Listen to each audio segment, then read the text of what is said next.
Welcome to the Library Show. It's another season, and we have new people this time. In the past, I've often started the year with an informational show about new equipment in the libraries, but today we're going to have new people. Our first new person is Jennifer Kuhn. Jennifer has stepped in some big shoes.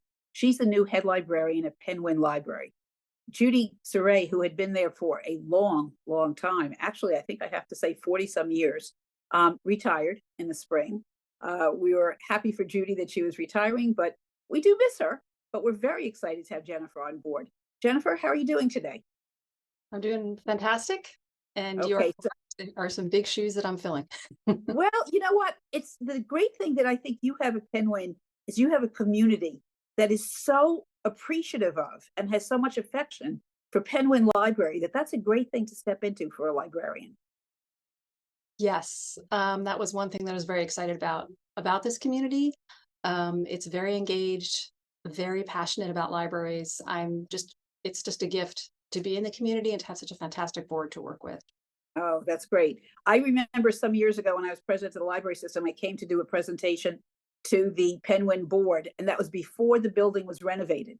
And they met in a room that had a peaked roof. And I remember I had to come in with my head sideways. And, people still were on the board. They were so enthusiastic that notwithstanding these less than ideal conditions, they were there. They were involved. And they're still involved. They've got a great board. They've got a beautiful building now. You really do have a beautiful building. I'm getting off a little bit because I wanted to start with how did you come to libraries? What made you decide you wanted to work in libraries and get to where you are now? Yes, a great question. Librarians, I find, always have very varied backgrounds, and mine is in music. I have a Bachelor of Music from the Curtis Institute of Music. Oh, My instrument was oboe, and then I got my master's in music at Temple University. I played professionally for quite a few years in different organizations, locally and also nationally. And after my daughter was born, I took some time off, but then continued to freelance playing the oboe, but knew that I wanted to do something that was a little more had a little more stability. And libraries came to mind because I love libraries. I love reading, but I also love the library as an institution and as a community center. So I was drawn to that and started volunteering at my local library. I live in Havertown. I lived in Havertown at the time. And then I got a part-time job at Ludington Library in about 2005.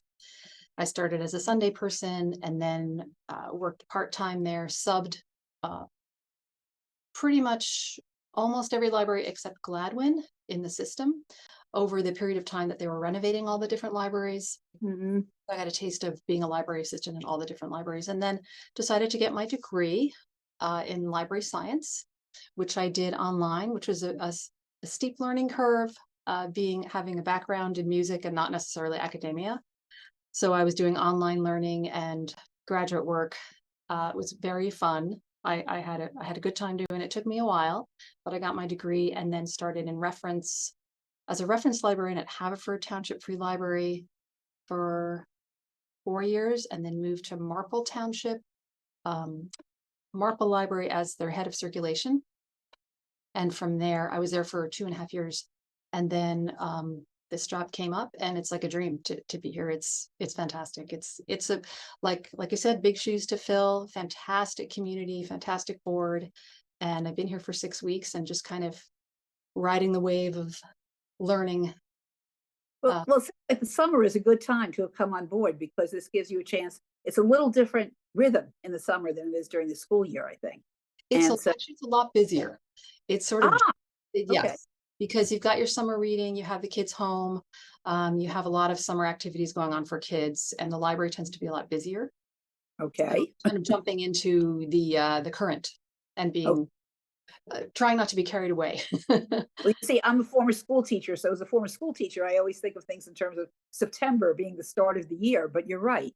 There are a lot of things going on in the summer. One of the things that makes Lower Merion such a desirable place to live, I think, is the fact that there are activities year round. In fact, are there things going on in September this month that maybe adults would like to do? So I Yes, so can one of shift the out. things I mean, we do have children's programming going on. Again, one of the challenges for most public libraries is that it's a place that people love to bring their kids, and then it's a place where retired people love to come, but sort of in between is a challenge. But so we do have a lot of kids activities going on through once school starts. With our the story times will still be going on outdoors with Miss Danielle, and there's a cool insect program called Bugging Out at the Library, which is going to be learning about arthropods and other kinds of insects. That's Oh, a registration required program. And there's also going to be a STEM program with building stuff using Lego materials. And then the one adult program that I started is a book club. I'm kind of looking for more feedback from our community about what grown-ups would like to do at the library, but we do have some things for later on in the fall scheduled, and things in my mind and things that are already on the books. But I have started a Wednesday morning book club, no registration required. It's the third Wednesday of the month. So the first book we're reading is it's only 160 pages, so it won't be a big commitment for people. It's called Turbulence. It's by David Szalay. Szalay is the last name of the author. okay. And you could pick that up at the library. I reserved all of the copies in the system, so people can come by Penn Wynne and pick it up. Jennifer, what time is that on Wednesday morning? Yes, 10:30 a.m. Okay, and that's expected to run about an hour and a half, I'm going to assume? An Hour? hour. It depends on how much people want to talk about it. You know, we'll wait and see. It's going to be in the meeting room, and it will be on our LibCal. It'll be on the website. We'll promote it on social media as well. So Okay. I think book clubs are terrific. At the moment, I'm a little bit, it's a good word, overweighted. I have 4 book clubs that I belong to. And it's very interesting because every book club has its own philosophy. So it's interesting that you're picking your own books there. And I'm sure you'll get feedback from the people who come. I read this, I liked it, I didn't like it, let's do more like it, let's not. And I think it's great that you're doing it as a Wednesday morning one. That sounds terrific. Maybe one of these days you might want to do an evening one as well. You'll see how that's on. yes, and I would also see if maybe there's some people in the community who would like to host, that it doesn't always have to be me.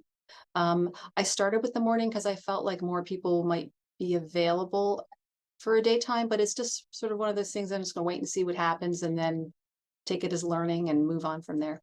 I think that's terrific. I happen to think that every library should have a book club, but not all the libraries in the system do, because sometimes somebody who was the guiding star leaves or retires or moves or something, and then it changes things. So you, as a fresh face and with somebody with new ideas, you're starting this, and I think the community will be grateful. That sounds terrific.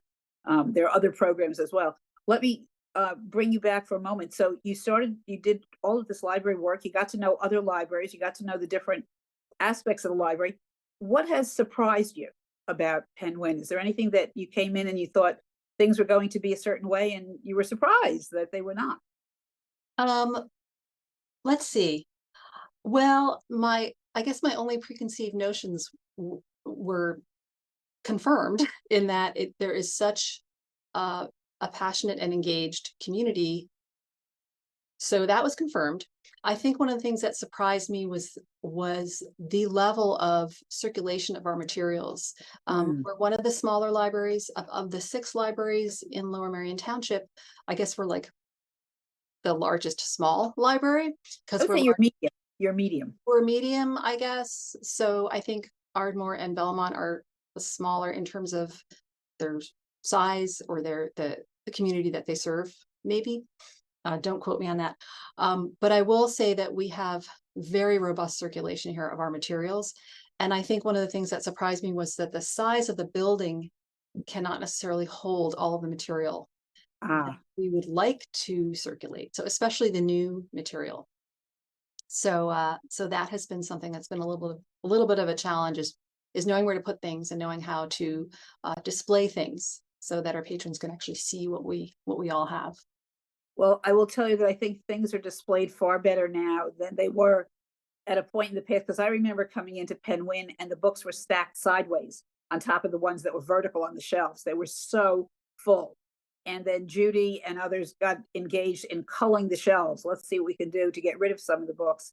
And we actually had, I don't know if you know this, but before the renovation started, we brought in a consultant from Wisconsin who consults for libraries all over the country. And he said that of all the libraries, and I still remember this, of all the libraries that he had seen, we had the most robust, as you said, the most robust circulation based on a ratio of books to population than he'd seen anywhere in the country, which is really Yes, extraordinary to it's hear. amazing. Yeah. People are crazy readers here. That's all I can say. They love it. They love books. And of course, that engenders more loyalty for the library, which is a great thing. The other thing I was going to say, is there anything that you have as a personal goal that you would like to achieve as the director of this library? Maybe it's a short-term goal, maybe it's a sort of 5-year goal. Yes, I think coming in, it's just so what am I trying to say here? The first year is going to be a learning curve for me. So I feel like after a year, I'll get a better sense of the bigger picture. One of the things I had in my mind about this library is to think about more adult and family programs. Like, what do people need? What would people like to do with their leisure time? How can the library best serve this community other than circulating materials? Is there a way that we can fill a need that I don't even know what it is yet? So it's kind of amorphous right now. I'm just waiting to get to know the community a little better and hearing from the staff that have been here longer than I have. I've also been chatting with Judy a little bit. We had lunch together last month, just Right. get a sense of historical and institutional knowledge of the library and the community. What I hear you saying is that you want to know based on organic knowledge that comes from inside as you are there longer and you observe and you see what people have to say, rather than imposing a vision on the library, which I think is a good thing for the community. Yeah, Excuse me. because I just don't, I feel like I don't have enough information right now. Okay. And just even right now, my goal is to kind of get a sense of day-to-day operations. So Okay. Are there any new staff members who come on along with you, or is it that everybody who's there are the people who were there before and therefore they know their jobs and it makes it a little easier for you?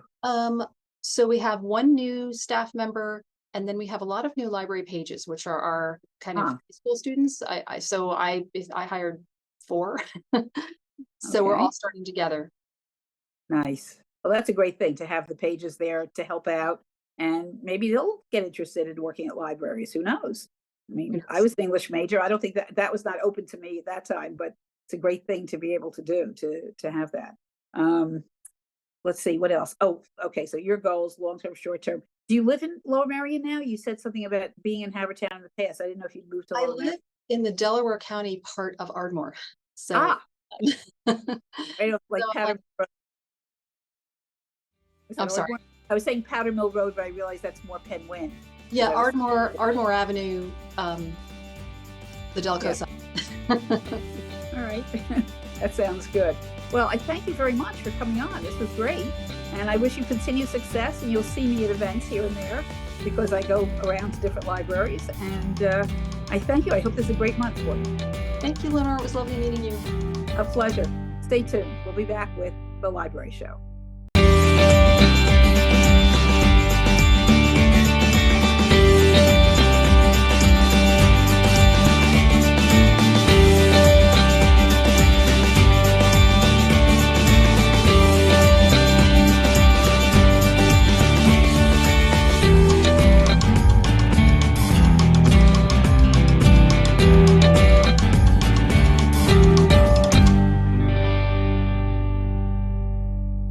Welcome back to the library show. As I said at the beginning of the show, I'm doing new people. Our next person is not exactly a new person, but he is in a new role, and that is Elliott Brown from Bala Cynwyd Library. I knew Elliott when he was at Ardmore Library, and he's moved over, and now I see him regularly at Bala Cynwyd. I said, okay, that's new. Let's get him on the show. And here he is. Elliott, welcome. Hey, Lenore. Thank you for having me again. Well, I get to see you a lot because I go to Bala Cynwyd a lot now. And I guess the first question I would ask is, what's different about being at Bala Cynwyd, which is one of the two large libraries in our system, versus Ardmore, which I think would be considered a small library in the system? Yeah, I think that's an accurate assessment. Bala Cynwyd, I actually never visited Bala Cynwyd before I started working here. So it was really different. I came from Penn Wynne to Ardmore and then Oh, Bala Cynwyd. So my only prior experience was with small branches. Um, Obviously, first off, it's big. They have a lot of books. It's odd with how many patrons we see and yet how many are still regulars. I'm used to just having regulars, but we move a lot. We see a lot of people. We have a lot of programming because we have a lot more staff. So like this past summer has been jam packed. We have a lot of things happening. This month in September, we've got my graphic novel club. We're doing that again. We're starting up September through December with that. No, September through November. And then we also have a Harry Potter escape room, which is ooh. really cool. That's a program that's been moving around other branches. I believe Ardmore did theirs last month. And it's also National Library Card Sign Up Month. So we're trying to get everyone, adults, kids in the building. And yeah, it's going to be a great time. It's pretty Is fun there, here. I don't know if you'll know the answer to this, but I'll ask. Is there a very large percentage of people who live in Lower Merion Township who have library cards already, or not as many as you'd want to have? I actually don't know that metric. I'm Okay. not sure. I know within Lower Merion Township, we have a population of roughly 60,000 people. I could not tell you how many of those have library cards. But the goal is everyone should have a library card. It's free. If you live within Lower Merion Township, you get a library card with us. You have access to all our physical material. You have access to lots of ebooks and audiobooks from the county directly. And then also on top of that, Lower Merion subsidizes two other services called Canopy and Hoopla, where you can check out other audiobooks and also film streaming services as well. So it's super great. It's entirely free. If you live in Lower Merion Township, get a library card. There's no reason not to. I agree with you. I feel like we should have a great big banner that would say "Get a library card," and that's true. That's effectively what it is. Can I backtrack for a moment? I've heard of Hoopla, but I did not hear of Canopy. Can you explain to us again what Canopy does and how you access it? So So Canopy is actually it's another service that we pay for. It's entirely free, available to our patrons. So it is a online streaming service for say like films, television, even along with ebooks and audiobooks. So So you have access to a lot of that. if I didn't subscribe, let's say to Netflix to put on my TV, I could watch a TV program, certain TV programs, and certain films on my computer from the library. Oh, that's Yes. so. Would I be correct? And feel free to correct me. Um, that the movies and TV shows that we could watch through the library are ones that the library owns, so to speak. That it has in its. Not necessarily. Uh-huh. So when we pay for the service, it's it's sort of like we pay via licenses, right? And so it's not going to mirror what's available physically within Ah, our collection at the library system. It's sort of whatever say bundle that they happen to get with Lower Merion Township. So generally speaking, it's going to be a number of obscure films, but also lots of really popular ones. The popular films that move. Just kind of like how libraries will buy books that are really popular, buy films that are really popular. We get a sort of similar thing when it comes to our licensing. okay. So if I wanted to watch the movie "The Murders in the Building," which is the Martin Short movie, comedy, just came out with the second set of programs because it was a series. I could Mhm. watch that probably through Hoopla. I can't guarantee because I'm not sure, but more than likely, I'd say. So if it's something popular, something that everybody's paying attention to at the moment, it's more likely the library has licensed that.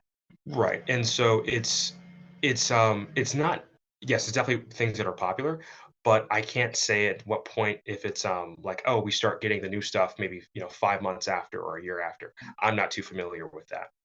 So it's accessible, but there may be an issue of timing. And the thing to do is probably check with the reference librarian who might know that even more if You you can come. check with the reference librarian, we can look it up for you, or you can browse on your own through the actual online service. It has a search function, whether it be by genre, by director, stuff like that. It's really competent, I would say.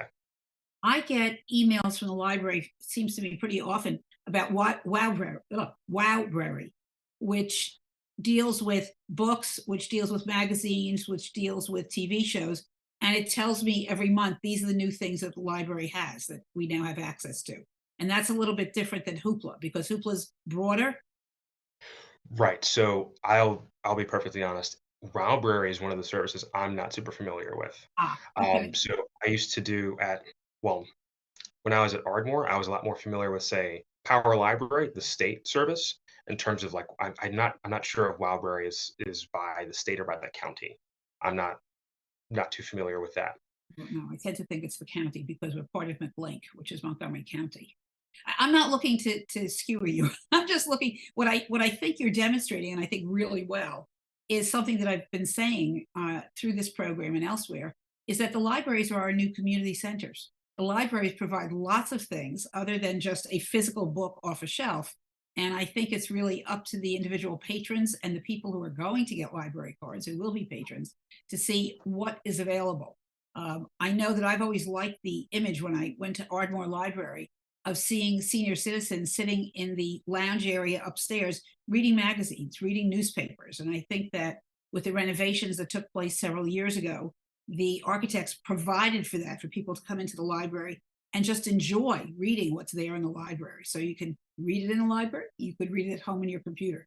Tell me, let me get back to you for a moment, Elliott. What made you get it? What made you interested in working in libraries? Because obviously you have some longitude here in Low Variant Library System. So that's a funny story because I didn't really develop as a reader until I was like maybe middle school-ish. I was very much into video games. I still am. That hasn't changed. But no, it was after COVID. Sorry, it was during COVID. I apologize. I was putting myself through school. I was at Temple at the time, and my girlfriend, she actually worked at Penn Wynne Library, and she said, "Elliot, you should totally work at the library. It's less exposure, and also it's really nice to work around books. People are very nice. Staff are great." So I'm like, okay, why not? I tried it. I got in, and this is going to sound very cheesy. I found I really like being surrounded by books. I'm a very people oriented person. I love talking to people, Good. So as you probably found out a while ago. But no, I mean, just being able to see everything that comes through, see new books that come through, discover new materials, even if it's not even books. Like I can't tell you how many times I've requested, at least at Ardmore, interlibrary loan material for some really, obscure films. Like, oh my goodness, I haven't heard of this film before, but it's by so and so director. It's a really interesting way to discover new media, new material, and in some cases, figure out what it is you really like. And also, it's a huge wealth of knowledge. I can't tell you how many times I've used the library to like really study for whether it be finals or my SATs at the time. It's I like working in public service because I know that what I'm doing is a benefit to everybody. And it's really easy to go to work every day and do that. So oh, that's marvelous. That's inspirational. Everybody has to say something, but it is because people might be watching, say, wow, having all of that knowledge, all of that stuff in so many areas that's available working at the libraries. And do you enjoy the patrons? Is there any difference? I mean, of there are course. more patrons at Bala Cynwyd than there were at Penn Wynne or at Ardmore, obviously. So one thing I found really interesting is that when I was working at Penn Wynne, we live really close to the city line in terms of the Montgomery County and Philadelphia County split, right? Just further down, but also really close to Delco as well, because like actual Cobb's Creek, like the actual creek itself, is only like 5 or 6 blocks away. At Ardmore, it was the Montgomery County Delco split, which is interesting. Now up here, it's just the Philadelphia and Montco split, but there's St. Joe's right there. So it's really interesting. I like the people. I haven't had any. I've always liked the people, different people, but it's nice. I'm a fan. New I would faces. think, yeah, I guess think about where Bala Cynwyd is, and you're really right near that line for St. Joe's, just going down Old Lancaster Road, and you're at St. Joe's. We have an employee that's they're a student from St. Joe's.